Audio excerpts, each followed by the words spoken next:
ವೃತ್ತಿಪರ ಛಾಯಾಗ್ರಾಹಕರಿಗೆ ಕಾರ್ಯಕ್ರಮ ಸೇರಿ ಹಲವು ಕಡೆ ಹಲ್ಲೆಗಳು ನಡೀತಾ ಇದ್ದು, ಇದರಿಂದಾಗಿ ವೃತ್ತಿಪರ ಛಾಯಾಗ್ರಾಹಕರು ತಮ್ಮ ಕರ್ತವ್ಯ ನಿರ್ವಹಿಸಲು ಬಹಳ ಸಮಸ್ಯೆ ಆಗ್ತಾ ಇದೆ ಅಂತ ಕಳೆದ 18ರಂದು ನಡೆದ ಹಲ್ಲೆಯನ್ನು ಖಂಡಿಸಿ ನೆಲಮಂಗಲ ಛಾಯಾಚಿತ್ರ ಗ್ರಾಹಕರ ಸಂಘದ ವತಿಯಿಂದ ತಾಲೂಕು ಪಂಚಾಯಿತಿ ಆವರಣದಲ್ಲಿ ಮನವಿ ಪತ್ರ ಸಲ್ಲಿಸಿದರು. ಕಳೆದ 18ರಂದು ಬೆಂಗಳೂರಿನ ಶಿವಾಜಿನಗರದ ಶಮ್ಸ್ ಕಲ್ಯಾಣ ಮಂದಿರದಲ್ಲಿ ಕಾರ್ಯನಿರತ ಛಾಯಾಚಿತ್ರ ಗ್ರಾಹಕರ ಮೇಲೆ ಏಕಾಏಕಿ ಹಲ್ಲೆ ನಡೆಸಿ ಛಾಯಾಗ್ರಾಹಕನ ಕ್ಯಾಮೆರಾ ಸಲಕರಣೆಗಳನ್ನು ನಾಶ ಮಾಡಿರುತ್ತಾರೆ.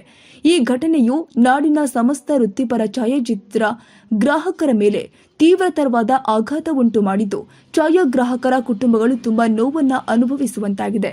ಅದರಲ್ಲೂ ಇತ್ತೀಚೆಗೆ ಸಾಕಷ್ಟು ಕಲ್ಯಾಣ ಮಂದಿರದಲ್ಲಿ ಕ್ಯಾಮೆರಾ ಪರಿಕರಗಳ ಕಳ್ಳತನ, ಸ್ಟುಡಿಯೋಗಳ ಕಳ್ಳತನ, ಛಾಯಾಗ್ರಾಹಕರನ್ನ ರಸ್ತೆಗಳಲ್ಲಿ ತಡೆದು ಕ್ಯಾಮೆರಾ ಪರಿಕರವನ್ನ ಕಿತ್ತುಕೊಂಡು ಹೋದಂತಹ ಅನೇಕ ಪ್ರಕರಣಗಳು ನಡೀತಾನೆ ಇದೆ. ಆದ್ದರಿಂದ ಇಂತಹ ಕೃತ್ಯವನ್ನ ಆದಷ್ಟು ನಿಲ್ಲಿಸಲು ಮುಂದಾಗಬೇಕು ಅಂತ ಹೇಳಿದರು. ಶಿವಾಜಿನಗರದಲ್ಲಿ ನಡೆದ ಅಮಾನುಷ್ಯ ಕೃತ್ಯವನ್ನ ನಾಡಿನ ಸಮಸ್ತ ಛಾಯಾಗ್ರಾಹಕರು ಅತೀವವಾಗಿ ಖಂಡಿಸ್ತಾ ಇದ್ದೇವೆ. ಈ ಘಟನೆಯಲ್ಲಿ ತೊಂದರೆಗೊಂಡ ಛಾಯಾಗ್ರಾಹಕರಿಗೆ ನ್ಯಾಯವನ್ನ ಕೊಡಿಸಬೇಕು ಅಂತ ತಿಳಿಸಿದರು. ದಂಡಾಧಿಕಾರಿಗಳಿಗೆ ನಾವು ಮೌನ ಮೆರವಣಿಗೆ ಮೂಲಕ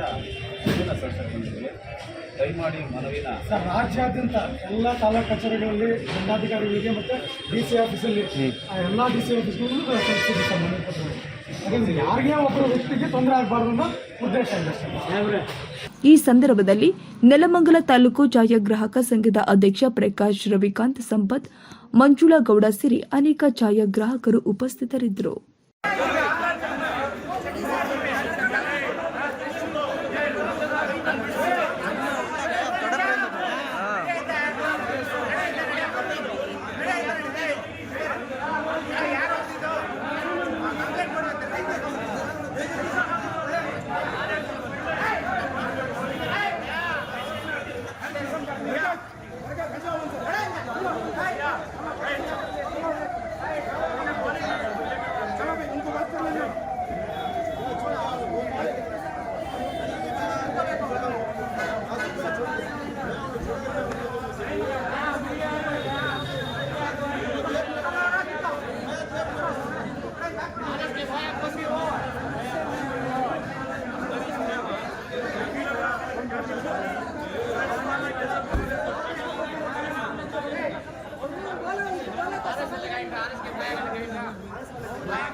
Gracias.